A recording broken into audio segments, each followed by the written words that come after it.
मंदिर ही है भोजशाला। जी हाँ दोस्तों, मध्य प्रदेश कोर्ट ने हिंदुओं के पक्ष में फैसला सुनाते हुए इसे मंदिर माना है और ये कहा कि भोजशाला मस्जिद नहीं है, और इसके साथ ही उसने जुमे की नमाज की अनुमति भी देने से मना कर दिया है। 98 दिनों के ASI सर्वे के बाद और 24 दिनों की नियमित सुनवाई के बाद ये आदेश मध्य प्रदेश हाईकोर्ट ने दिया है। लंबे समय से इस पर विवाद चल रहा था।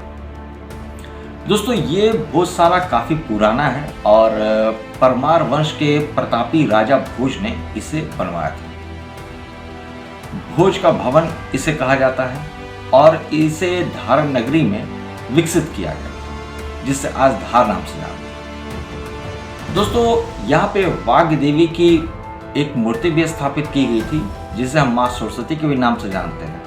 और यहाँ पे शिक्षा का एक बहुत बड़ा विश्वविद्यालय तैयार किया गया था, जहाँ पे कला, साहित्य, खगोल शास्त्र, इन सारी चीज़ों की शिक्षा दी जाती थी। देश विदेश से विद्वान आते थे और वो अपने विचारों का आदान प्रदान करते थे और विद्यार्थियों को नई नई चीज़ें सिखाते भी थे।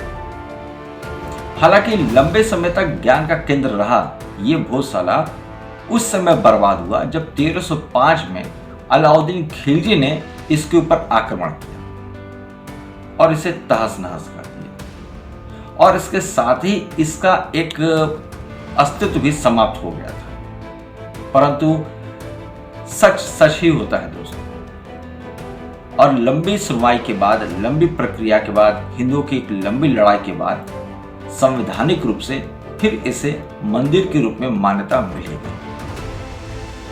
हालांकि आज परिसर में वो वाघ देवी की मूर्ति स्थापित नहीं है। उस मूर्ति को अंग्रेज अपने साथ लेके चले गए थे और आज वर्तमान समय में वह वाघ देवी की मूर्ति लंदन के म्यूजियम में रखी हुई है। अब इंतजार है तो उस मूर्ति के आने का और उसे पुनः स्थापित करने का। एक विशाल मंडप, 188 नक्काशीदार स्तंभ और कई कक्ष के साथ में ये विश्व प्रसिद्ध ज्ञान का केंद्र हुआ करता था। किसी भी मामले में ये नालंदा और तक्षशिला से कम नहीं था।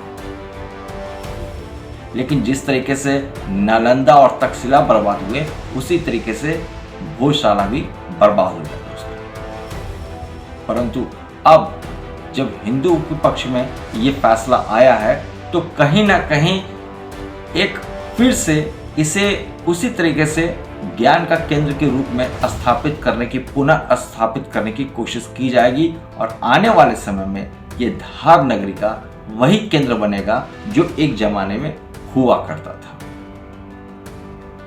तो दोस्तों, आपको ये जानकारी कैसी लगी जरूर बताइएगा और कमेंट सेक्शन में कमेंट जरूर कीजिएगा। धन्यवाद।